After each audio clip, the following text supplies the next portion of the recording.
তা আমরা অবশ্যই এই টিমটা ফেরত চাচ্ছি তানভীরের কাছ থেকে। তানভীরের কাছে আমরা দিয়েছিলাম টিমটা টিম করার জন্য। আমাদের টিমটা যখন উনি করেছেন বা করছেন তখন আমরা অনেকভাবে তাকে ফ্যাসিলিটি দিয়েছি। যেমন আমি প্রতি বছর টিম করার জন্য টাকা দিয়েছি। আমরা এখন যখন তার কাছে টিম চেতে গিয়েছে সে বলছে টিমটা আমাদের না।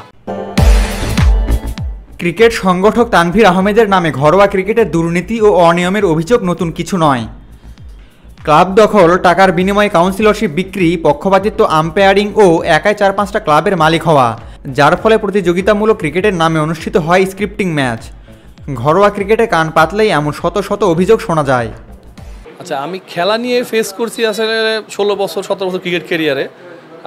অনিয়ম অনেক অনিয়ম ফেস করেছি। প্রথমে আমরা যখন ক্রিকেট খেলি তখন এত অনিয়ম ছিল না। দেন যখন ক্রিকেটটা আরও সামনে আসতে থাকে, এগিয়ে থাকে, সময়টা অনেক পরিবর্তন হয় ক্রিকেটে বোর্ডের টিম বলে একটা কথা বলে, কিন্তু আসলে বোর্ডের টিম দাঁড়িয়েছে যারা দুর্নীতি বা যারা ছিল ক্রিকেটে তারাই এই টিমটা করে নিজেরাই টিম করে আম্পায়ারকে হায়ার করে, মানে প্লেয়ার লাগতো, তারা আম্পায়ারকে করে ক্রিকেট টিমটা চালাইতো, মাঠ চালাইতো। শুধুমাত্র বাংলাদেশ ক্রিকেট বোর্ড বিসিবির নির্বাচনে প্রভাবক হতেই একাই 4-5টি ক্লাবের মালিক হয়েছেন তানভীর আহমেদ। প্রথম, দ্বিতীয় আর তৃতীয় বিভাগ মিলিয়ে 4টি ক্লাবের দখল তার কাছে। আসন্ন বিসিবি নির্বাচনকে সামনে রেখে মোটা অঙ্কে কাউন্সিলরশিপ বিক্রির পায়তারা এই তানভীরের। এর মাঝে ঢাকা স্পার্টানস আর ঢাকা অ্যাসেটস প্রথম বিভাগের এই 2 ক্লাবের মালিকানা তার। অন্যদিকে দ্বিতীয় বিভাগের গোল্ডেন ইগল আর তৃতীয় বিভাগের রেগুলার স্পোর্টিং ক্লাবের মালিকও তানভীর। আসন্ন বিসিবি নির্বাচনকে সামনে রেখে মোটা অঙ্কে কাউন্সিলরশিপ বিক্রির পায়তারা এই তানভীরের। এবার তানভীর আহমেদের বিরুদ্ধে ক্লাব দখলের অভিযোগ এনেছেন প্রথম বিভাগের ক্লাব ঢাকা অ্যাসেটস এর সংগঠক ও ক্রিকেটাররা। উনি আমাদের নাম ট্রান্সফার করার জন্য টিমটাকে দিয়েছিলাম আমরা বোর্ডে। তখন নাম ট্রান্সফার জন্য আমরা যত কাগজপত্র দরকার জমাও দিয়েছিলাম, কিন্তু উনি বলেছিলেন একদিন আমার কাছে দেন, আমরা নামটা ট্রান্সফার করিনি। তারপরে বাই দ্য ওয়ে তারপরে আমরা হয়তো ফার্স্ট ডিভিশন টিম উঠানোর জন্য ব্যবস্থা করতে যে কারণে হয় আপনারা জানেন, বোর্ডে তখন অনেক ভুক্তভোগী ছিলাম আমরা। টিম কে নামবে কে উঠবে, আমাদের খুবই বিশ্বমানের অলরাউন্ডার সাকিব আল হাসান এই নিয়ে আরেকবারও পেজ ব্রিফিং করেছেন, আপনারা জানেন। তখনও আমাদের সাথে এরকম সিচুয়েশন ক্রিয়েট করতে হয়েছে আমাদেরকে। সোমবার রাজধানীর মোহাম্মদপুরে লালমাটিয়া মাঠের সামনে দুর্নীতিবাজ তানভীর হটাও, ঢাকার ক্লাব ক্রিকেট বাঁচাও ব্যানারে মানববন্ধন করেন ক্লাবটির বেশ কয়েকজন ক্রিকেটার ও সংগঠক।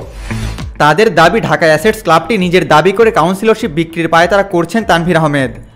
সুযোগ সন্ধানে এই ব্যক্তির কাছ থেকে ক্লাবটা ফেরত পেতে বিসিবির নতুন সভাপতির কাছে দৃষ্টি আকর্ষণ করেন তারা।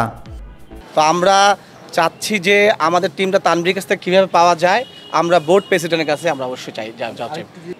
এখন আমাদের আকুল আবেদন বা দাবি যে আমাদের বর্তমান যে প্রেসিডেন্ট বা টিমে কর্মকর্তা যারা আছে তাদের কাছে দাবি যে আমাদের টিমটা আমরা জানি ফেরত পাই। তানভীরের মতো ঢাকার ক্রিকেটে এরকম আরও অনেকেই আছেন বলে জানান তারা, যাদের অধীনে থাকে বেশ কয়েকটা ক্লাব। নির্বাচনের আগে মৌসুমি সংগঠকদের কাছে কাউন্সিলরশিপ বিক্রি করে মোটা অঙ্কের টাকা হাতিয়ে নেন তারা। একই সাথে বিসিবির অনেক পরিচালকের নির্দেশ মতো নির্বাচনী প্রচারও করেন তারা, যাতে নিজেদের পছন্দের প্রার্থীদের জেতাতে কোনো অসুবিধা না হয় তাদের। ঢাকার ক্লাবগুলোর হাতে যেন জিম্মি এই দেশের ক্রিকেটের উন্নয়ন, আর এতে করে কোটি টাকার বাণিজ্যের পাশাপাশি বিসিবিতে ছড়ি ঘুরানোর বড় হাতিয়ার ক্লাব সংশ্লিষ্টদের। মজার ব্যাপার হলো, প্রিমিয়ার লিগ বাদে বাকি লিগে বেশিরভাগ ক্লাবেরই অবকাঠামো দূরে থাক, নেই কোনো সাংগঠনিক কাঠামো। রাজনৈতিক পট পরিবর্তনের পর সংস্কারের কাজ চলছে সর্বত্র। ক্রীড়া ফেডারেশন, অ্যাসোসিয়েশনগুলো ঢেলে সাজানোর প্রক্রিয়া চলছে, বিসিবিও তার বাইরে নয়। কিন্তু ক্লাব বাণিজ্য, কাউন্সিলরশিপ বিক্রি সহ এই বিষয়গুলোতে নজরদারি না আনতে পারলে কোনোভাবে সংস্কার সম্ভব না বলে মনে করছেন সংশ্লিষ্টরা। আবু তালহা, অনফিল্ড।